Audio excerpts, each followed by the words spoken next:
Donc, ce mode opératoire, il s'est construit depuis tout petit. Il a mis 16 ans pour se mettre en place, parce que c'est à 16 ans qu'il est en place.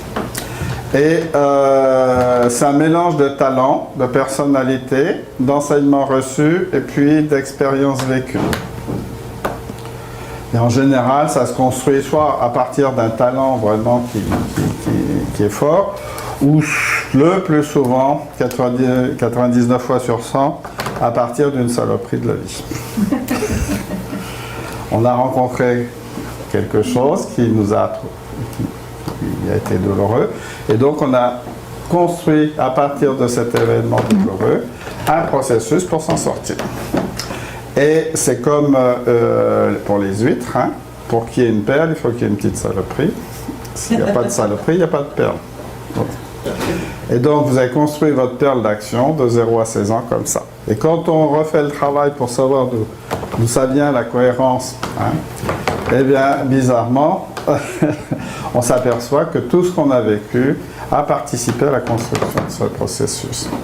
Et c'est Bernard Werber qui dit on est tous le héros de notre vie. Et tous les méchants, les salauds qu'on a rencontrés, qu'est-ce qu'ils ont fait? Ils ont œuvré pour mettre en valeur les héros que je suis aujourd'hui. Donc, revisitez votre passé et vous trouverez peut-être l'origine de votre processus. En ce qui me concerne, moi, j'ai 2 événements majeurs qui ont construit mon processus. Le premier, c'est que j'ai eu une enfance heureuse. Et puis, je suis rentré à l'école, j'étais bien dans la classe, j'avais des copains, je faisais partie du groupe et tout ça. Et le jeudi, je me suis retrouvé tout seul. À 6 ans, je me demandais bien pourquoi j'étais tout seul, je n'allais pas où les autres allaient. Les autres allaient au catéchisme parce qu'ils étaient catholiques, puis moi j'étais protestant. Ben, ça fait un choc quand on a 6 ans, de se voir pas comme les autres.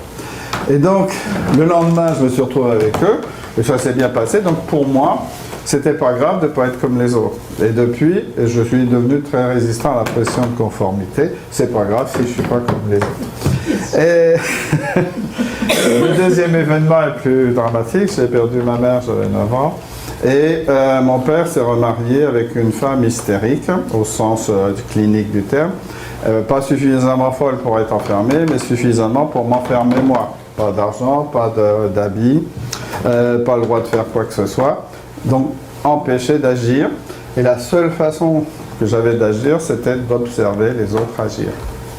Et j'ai cultivé, à ce moment-là, une acuité de perception sur les modes d'action des autres.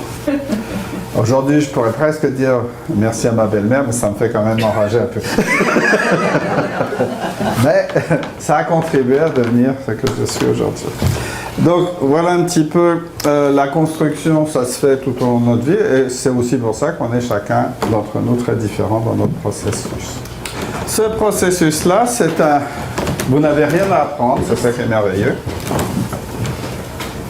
Ça tourne à la perfection. C'est un moteur d'action que vous avez dans la tête, hein, et ça tourne en permanence.